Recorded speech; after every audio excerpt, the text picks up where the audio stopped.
Malabatanes na view, malinis at sobrang linaw na ilog. Isang long ride lang bago matapos ang taon, mga idol. River Cross? Kaya yan? Ay, iskama na to.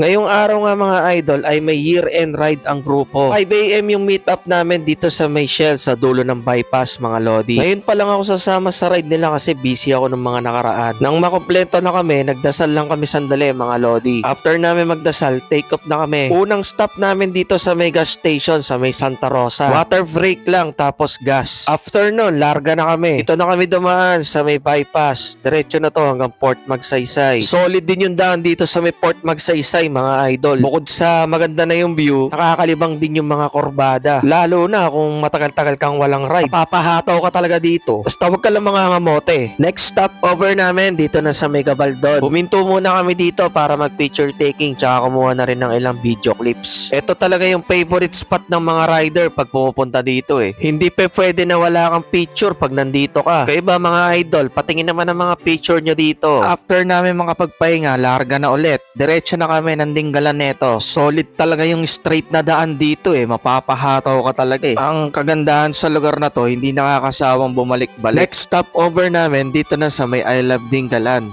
Kumuha lang din kami dito ng mga ilang picture. Magpapalipad sana kami ng drone eh. Kaya lang, sobrang lakas talaga ng hangin nung pumunta kami. Hindi na kami sumubok. Baka mamaya, umuwi na ng Bulacan yung drone pagka pinalipad namin eh. After namin makapag-picture, larga na kami, mga lodi. Pag pupunta pala kayo dito, ingat kayo dun sa mga tumatawid na aso. Kasi nadali na kami dito nung misis ko eh. Muntik na nga din yung kasama namin eh. Pero syempre, kapag aksidente talaga, hindi mo na maiiwasan yan. Hindi naman kasi natin alam kung kailan talaga susulpot yung aksidente. Ang pwede na lang talaga natin gawin ay yung maging maingat tayo sa pagmamaneho. Nang marating namin tong Dinggalan Feeder Fort, nag-register muna kami dito. Nagbayad lang kami dito ng 50 pesos per head. Yung 50 pesos na yon, isa lang yung pupuntahan namin. Napagplanuhan kasi namin na sa may grotto na lang pumunta. Bali, magkakatabi naman kasi yung pasyalan dito, mga lodi. Yung Pacific View Deck at yung Lighthouse, dito nyo na rin matatagpuan yun. After namin makapagbayad, dumiretso na kami dito sa may grotto. Sobrang solid din yung overlooking na view dito. Kung sa baba, malakas yung hangin, dito naman, triple yung lakas. Kaya hindi na rin namin sinubukan na magpalipad. Sobrang nakakahinayang kasi napakaganda talaga ng lugar. Pero okay lang din, marami pa naman pagkakataon eh. Kayo ba, mga lodi, nakapunta na ba kayo dito? Bali, ako kasi first time ko dito eh. Kapag pumupunta kami ng Dinggalan, hanggang doon lang kami sa may I Love Dinggalan. Samantalang napakarami pa palang nakatagong magagandang lugar dito. After namin mag-feature taking dito, dumiretso na kami papunta doon sa ilog. Mula doon sa grotto, dire-diretso lang naman to, mga lodi. Dadaanan nyo din dito yung Pacific View Deck. Pero hindi na kami huminto doon, dumiretso na kami. Wala nga palang signal dito, mga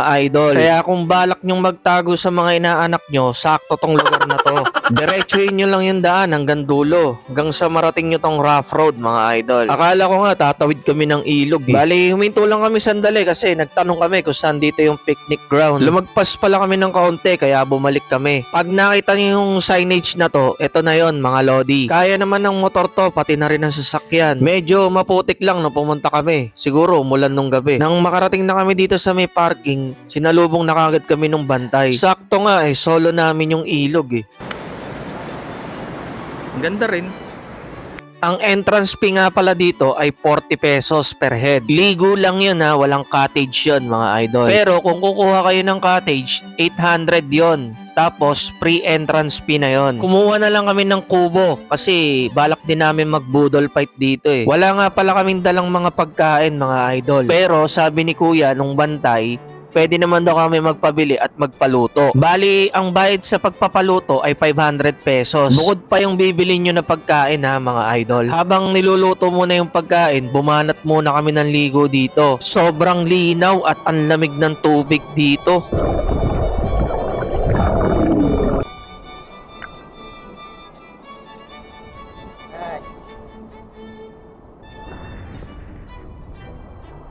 After naming maligo, dumating na yung pinaluto namin, mga idol. Nagpasaing lang kami ng 2 kilo tapos nagpaluto kami ng manok, tsaka tilapia. Nung maayos na ni ate yung mga pagkain, lumapang na kami mga lodi. Ang sarap din ng adobo ng dinggalan tsaka peritong tilapia. Kayo ba mga idol, kamusta ba yung year-end ride nyo? Kung wala pa, punta na kayo dito sa Dinggalan. Hanggang sa susunod na vlog na lang ulit no mga lodi. Maraming salamat. Bye-bye!